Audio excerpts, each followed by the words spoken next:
Evangelio de Mateo, capítulo 6, y verso 5.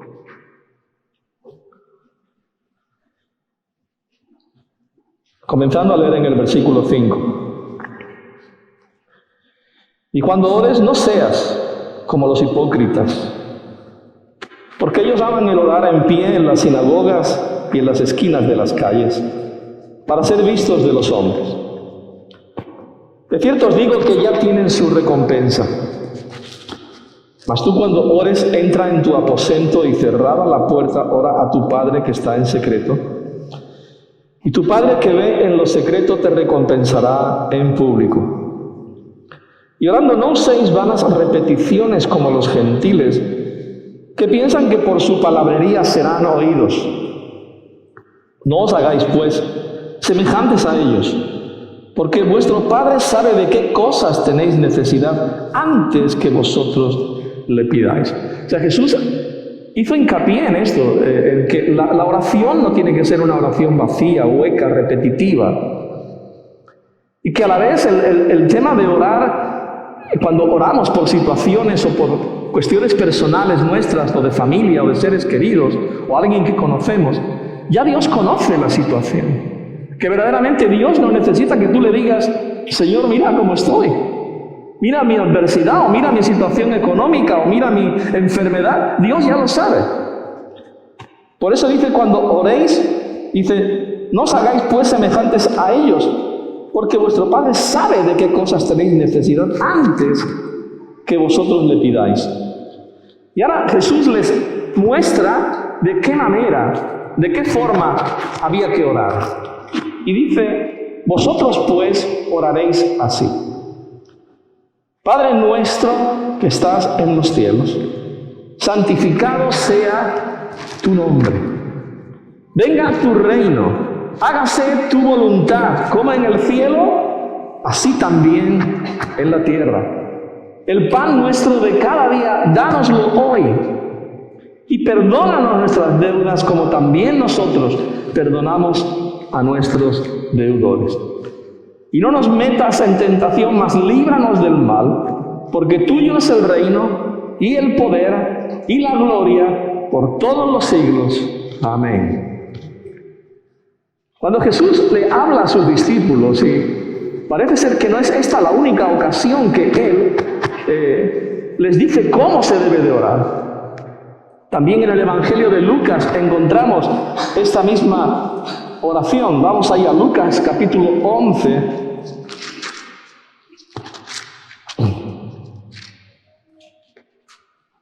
Y vemos en el versículo 1, dice, aconteció que estaba Jesús orando en un lugar. Y cuando terminó, uno de sus discípulos le dijo, Señor, enséñanos a orar. Esto me llama la atención. O sea, Jesús está orando, está dirigiéndose al Padre, está teniendo comunión con el Padre, y de pronto uno de sus discípulos le dice, Señor, enséñanos a orar. ¿Qué vería? Porque como discípulo y como judío, él sabía las oraciones, sabía la liturgia hebrea, sabía cómo dirigirse a Dios, pero había algo que le impactaba de la manera en que Cristo hablaba con Dios. Y es que como Jesús hablaba con Dios, no era como un Dios lejano, como un Dios de castigo, como un Dios enfadado, sino hablaba con Él como se habla con un padre. Y dice, y les dijo, cuando oréis, decid, Padre nuestro que estás en los cielos, santificado sea tu nombre, venga tu reino, hágase tu voluntad como en el cielo, así también en la tierra. El pan nuestro de cada día, dánoslo hoy, y perdónanos nuestros pecados, porque también nosotros perdonamos a todos los que nos deben. Y no nos metas en tentación, mas líbranos del mal. O sea, Jesús muestra un patrón, muestra una manera, no es simplemente una oración de decir, bueno, cuando ores, ora de esta manera, Padre nuestro que estás en los cielos, y una retahíla, una liturgia, una oración repetitiva. No es esto lo que Jesús quiso enseñar. El Padre Nuestro es la oración que Jesús enseñó a sus discípulos, pero no es para que nosotros lo hagamos de una manera repetitiva, sino más bien es un patrón de cómo debemos de enfocar o dirigir nuestra oración hacia Dios. Cuando yo entro en mi habitación, en el lugar secreto, ¿cómo me dirijo a Dios?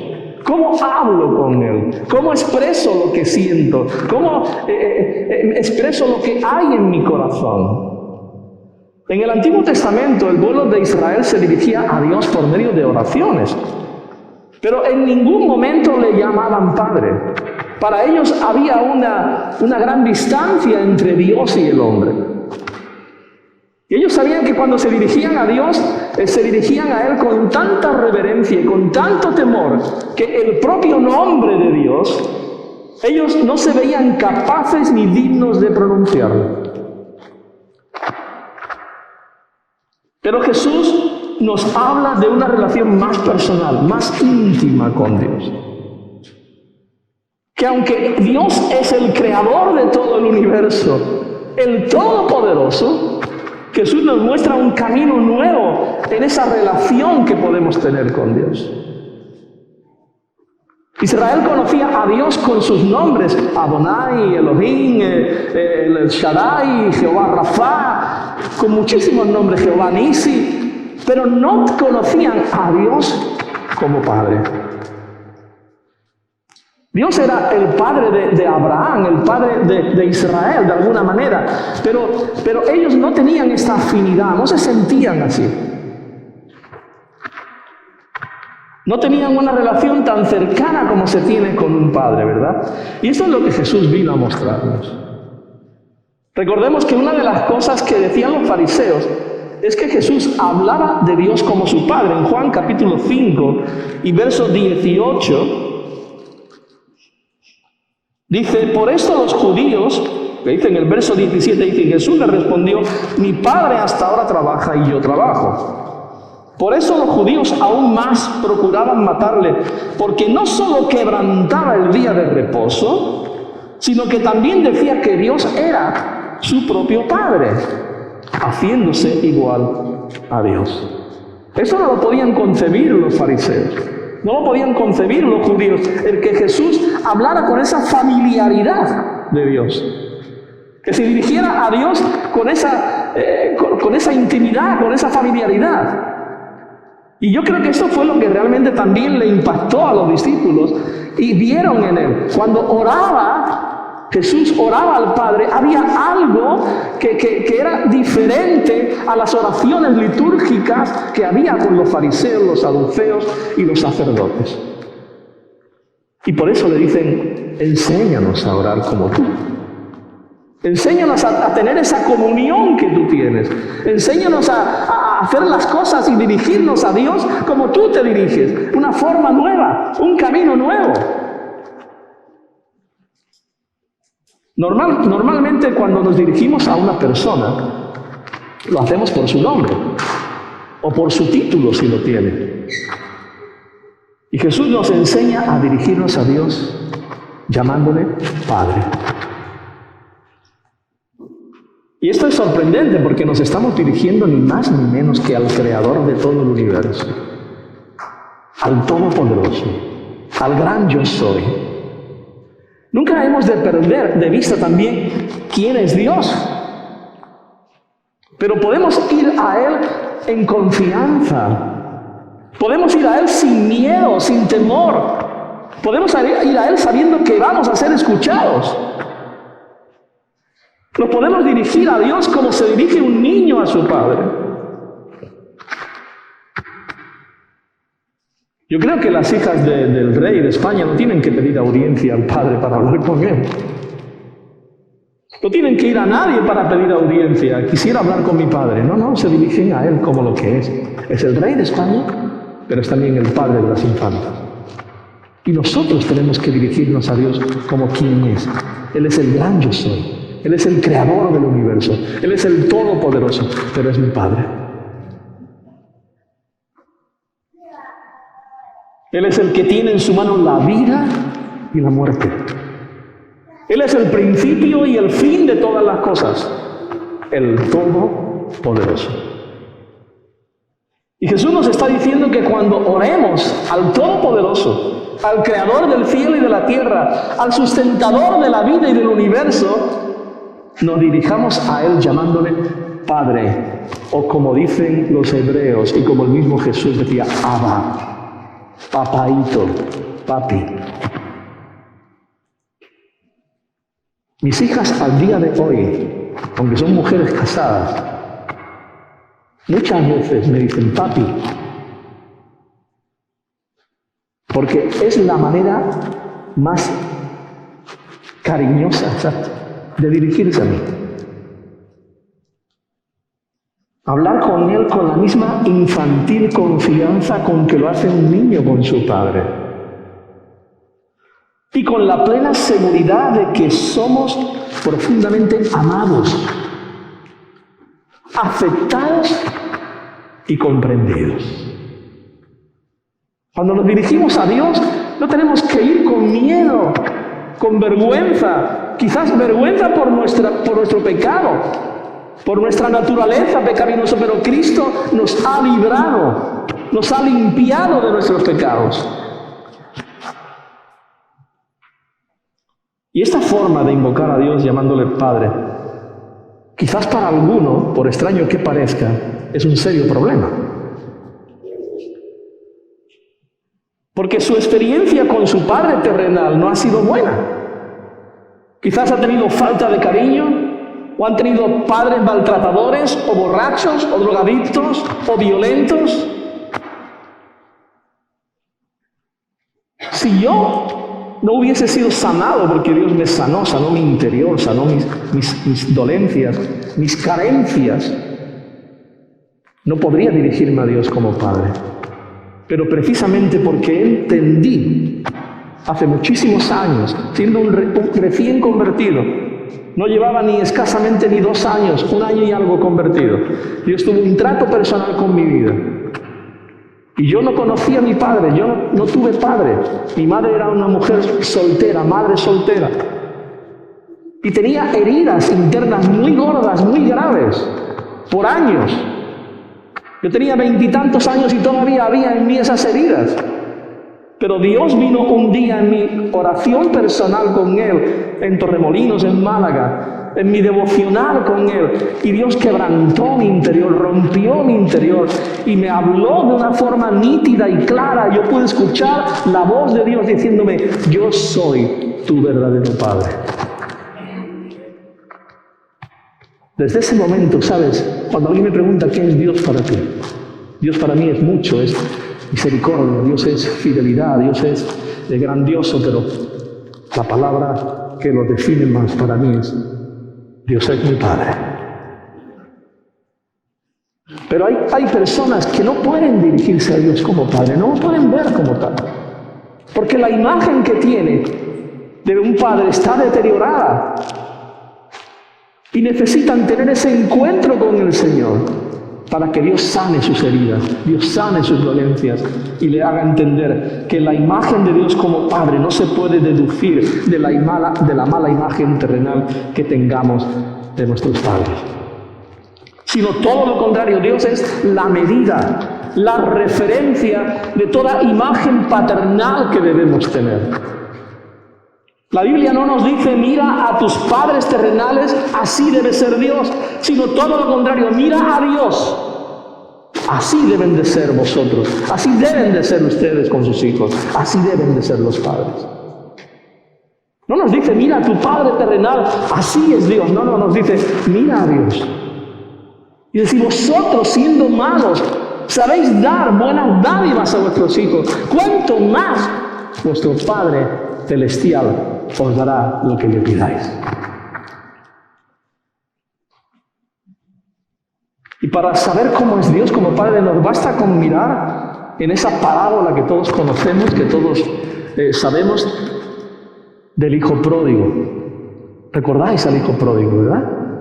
Un joven que un día decide ir a su padre y decirle, Padre, reparte los bienes que me corresponden y dame la parte que a mí me corresponde de mi herencia.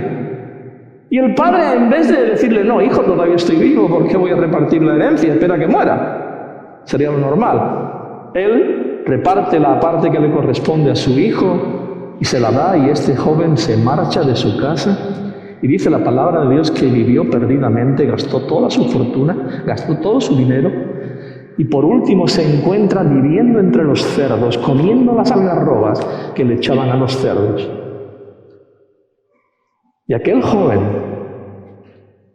volviendo en sí, dice: volveré a mi casa y le diré: Padre, he pecado contra el cielo y contra ti. No soy digno de ser llamado tu hijo, pero hazme al menos como uno de tus jornaleros.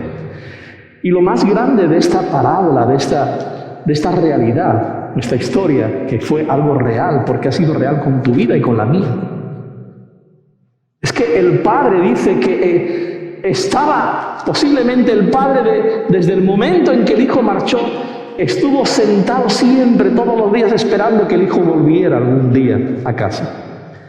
Y pasarían meses, y posible pasasen años, y el hijo no volvía, pero el padre continuaba allí esperando. Y que dice la parábola que cuando el padre vio al hijo de lejos, no esperó a que el hijo llegase a casa, salió corriendo hacia él y lo abrazó. No le importó cómo olía, no le importó que olía a cerdos, que olía a la basura que comían los cerdos. No le importó su estado, sus harapos, su ropa, sino todo lo contrario, lo abrazó, lo besó. Ese es el amor del Padre. Unos padres no dejan a unos hijos, cualquiera que sea su estado, para abandonarlos. Pero aún así Dios dice: aunque la mujer, tu madre, aquella que ha dado a luz, abandonase a lo que ha dado a luz, aún así yo os recogeré. Dios es diferente al hombre. No le importó el estado, su olor, sus ropas, ni lo que había hecho con su herencia. Y Dios es como este padre de la parábola, y desea que nos dirijamos a Él con esta visión en nuestra mente. Cuando te dirijas a Dios, cuando te dirijas al gran yo soy, cuando te dirijas al Todopoderoso, dirígete con esta visión. Ese padre que abraza a su hijo, aún a sabiendas de que huele mal, aún a sabiendas de que es un desobediente, aún a sabiendas que se ha gastado su herencia, aunque ha hecho barbaridades y ha pecado y ha transgredido todas las leyes, ese padre le abraza, le perdona, le restituye, lo lava, lo viste con nuevas vestiduras, le vuelve a dar el anillo que había perdido y lo recibe en casa y hace fiesta. Aleluya. Así que la primera palabra que Jesús nos dice en este patrón de cómo debemos de orar es Padre. Y esto nos habla de una relación íntima, una relación de amor, de confianza, de seguridad. ¿En qué manos, en qué brazos vamos a estar más seguros que en los brazos de Dios? Tendremos enemigos, pero Dios es mayor que nuestros enemigos. Jesús nos dice que no veamos a Dios como un ser lejano, distante, que no se preocupa de nosotros. Jesús nos mostró que como era su relación con el Padre, así tenía que ser la nuestra. Y hay muchos versículos en la palabra de Dios que nos habla de Jesús hablando acerca del Padre. Padre nuestro, dice. Lo segundo que implica esta oración es una relación afectuosa con muchos hermanos. Sin importar el color de la piel, sin importar la cultura, sin importar el estrato social del que venimos cada uno, Jesús no nos enseñó esta oración diciendo: Padre mío, aunque Dios es mi Padre, pero también es el Padre de muchos. Y aunque ores en una habitación privada, cerrada, te sentirás unido en oración con millones de personas que invocan por Padre al mismo Dios, porque somos una gran familia. Tenemos muchos hermanos y muchas hermanas, de distintas culturas, de distinto color de piel, pero todos tenemos algo en común: somos hijos del mismo Padre. Por eso Jesús nos dijo: cuando oréis, decir Padre mío. aunque Dios es Padre personal de cada uno, sino Padre nuestro, mostrando el cómo Dios es Padre de muchos. Que estás en los cielos. Estas palabras resaltan varias cosas. En primer lugar, indican la diferencia entre nuestro Padre celestial y nuestro Padre terrenal. Dios es del cielo, de arriba. Y en la Biblia los términos arriba y abajo no se refieren o no indican lugares geográficos, sino de calidad. Cuando la Biblia habla de arriba y habla de abajo, no está hablando de un lugar geográfico. Porque a veces decimos, Dios está en el cielo, pero ¿dónde está el cielo para nosotros? Porque para nosotros está allí, pero a los antípodas está aquí. ¿Dónde está el cielo? El cielo es el lugar de la morada de Dios. Por eso lo bueno, lo santo, lo justo es de arriba, del cielo, mientras que lo malo y lo indigno es de abajo, de la tierra. Santiago capítulo 1 y verso 17 nos dice un versículo que muchos hemos leído en más de una ocasión. Santiago 1, 17. Toda buena dádiva y todo don perfecto desciende de lo alto, del Padre de las luces, en el cual no hay mudanza ni sombra de variación.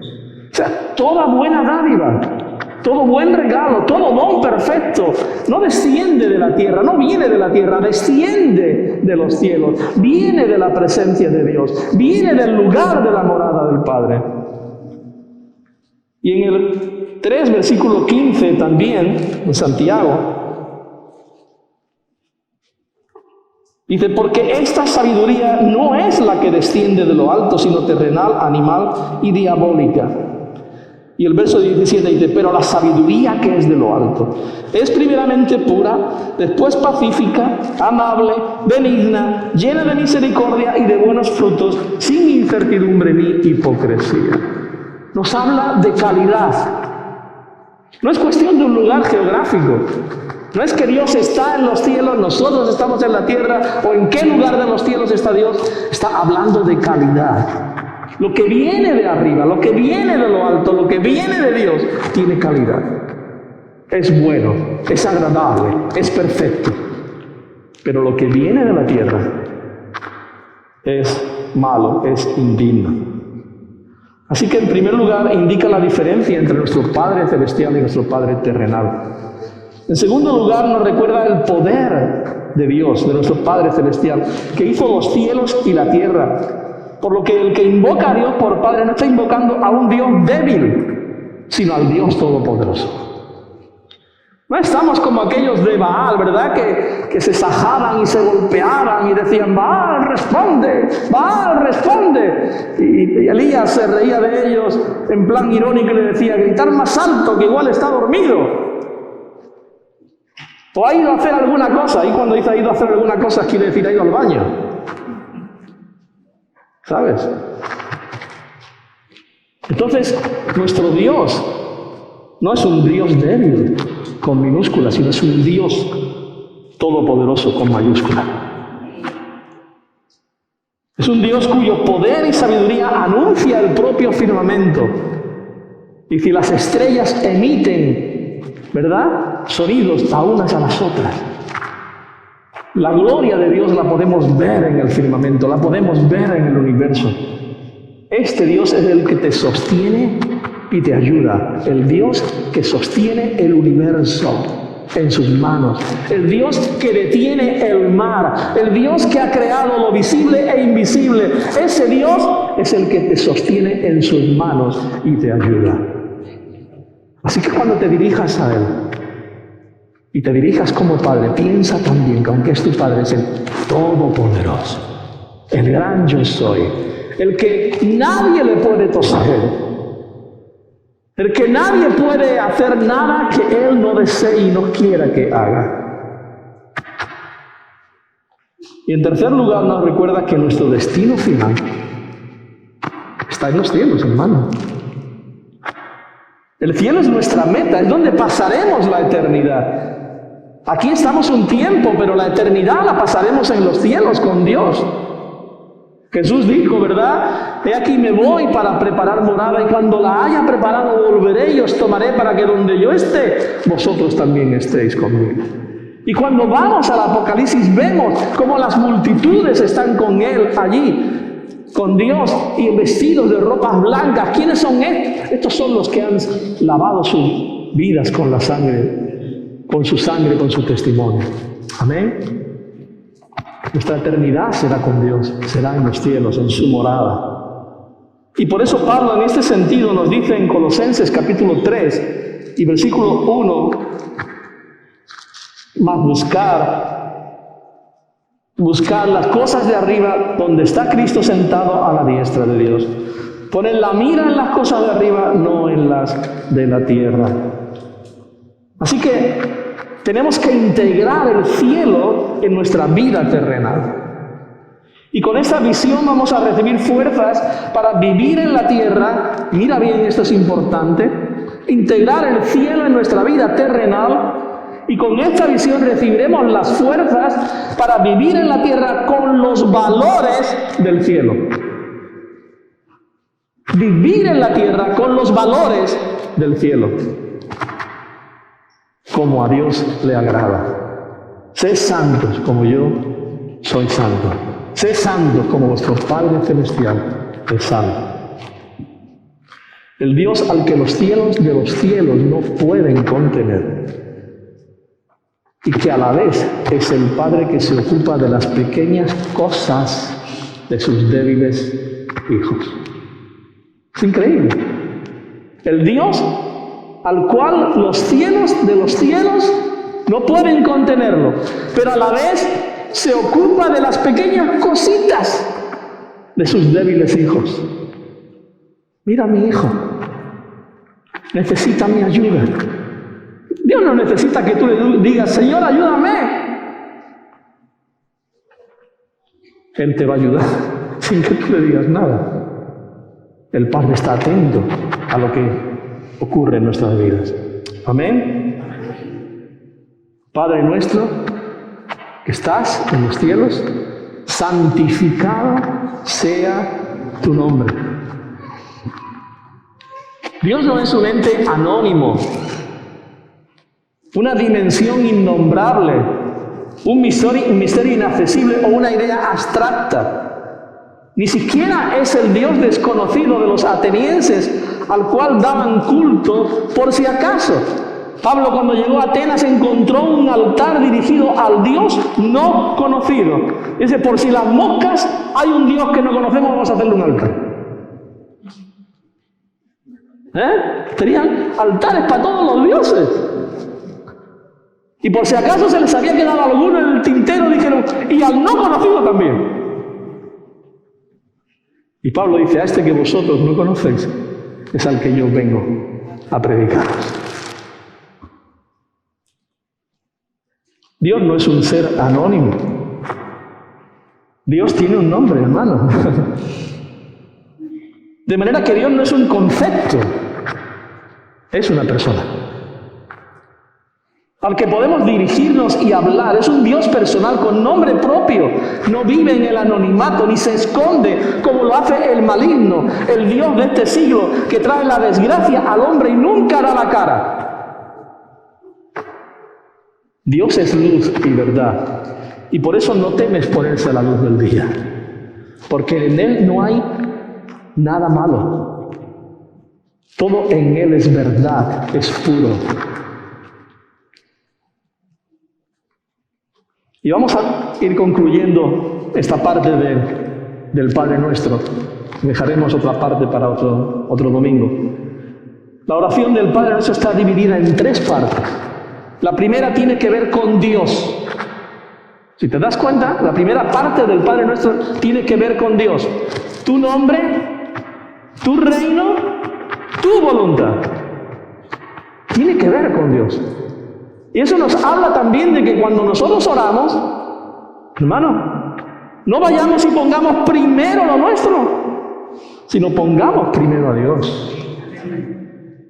Ese es el patrón de la oración que Jesús enseñó.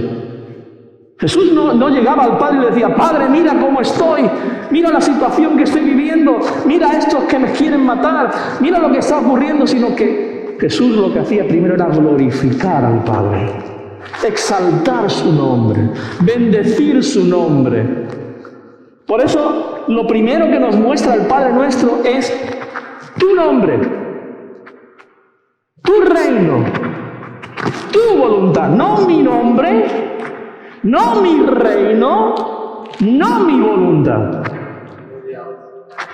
¿Lo entendemos, no? Está muy claro. Espero que esto te pueda ayudar de alguna manera a que cuando oremos sepamos cómo orar, sepamos cómo dirigirnos al Padre. Que Dios está interesado en bendecirnos, que Dios está interesado en darnos lo que necesitamos. Pero lo primero en la oración no tiene que ser: Señor, estoy aquí para ver si puedes, por favor, ayudarme con mis estudios, o ayudarme con mi trabajo, o ayudarme con mi enfermedad. Lo primero que tenemos que hacer es: Señor, gracias. Gracias por tu misericordia, por tu amor. Gracias por tu sacrificio en la cruz. Gracias por lo que has hecho. Gracias por lo que eres, porque eres el gran yo soy y eres mi Padre. Y comienza a alabar y bendecir el nombre de Dios. La segunda parte tiene que ver con nosotros. El pan nuestro, nuestras deudas y nuestras tentaciones. Tiene que ver con nosotros. Y la tercera parte tiene que ver con el prójimo, con aquellos que nos han dañado, con aquellos que nos han golpeado, con aquellos que nos han difamado. Pero que el Señor nos dice: perdónales como yo también perdono tus deudas.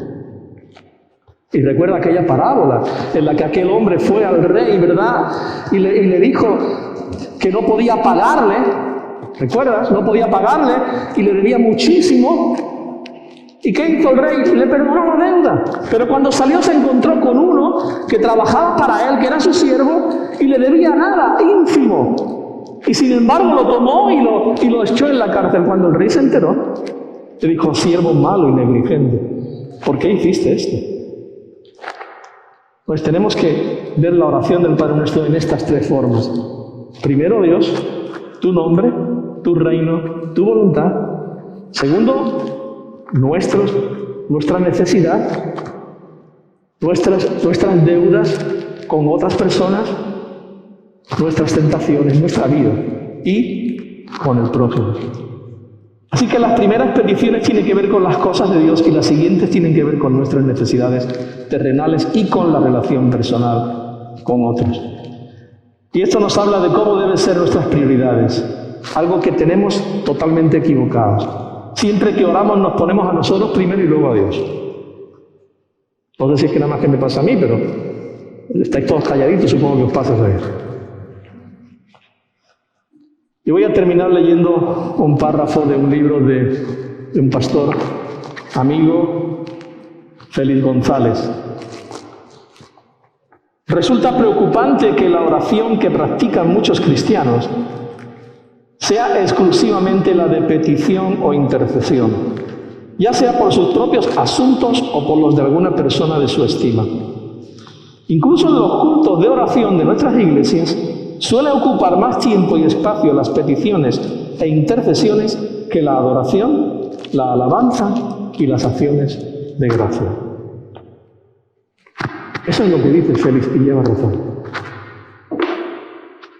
Incluso en nuestros cultos, lo primero que hacemos es orar por las necesidades, orar por las personas, orar por mi familia, orar en vez de alabar, bendecir a Dios, exaltar su nombre. Y Jesús lo dijo muy claro, ¿verdad? El orden que ocupan las peticiones en la oración modelo que nos enseñó Jesús nos indica que lo primero es Dios, su nombre, su reino, su voluntad.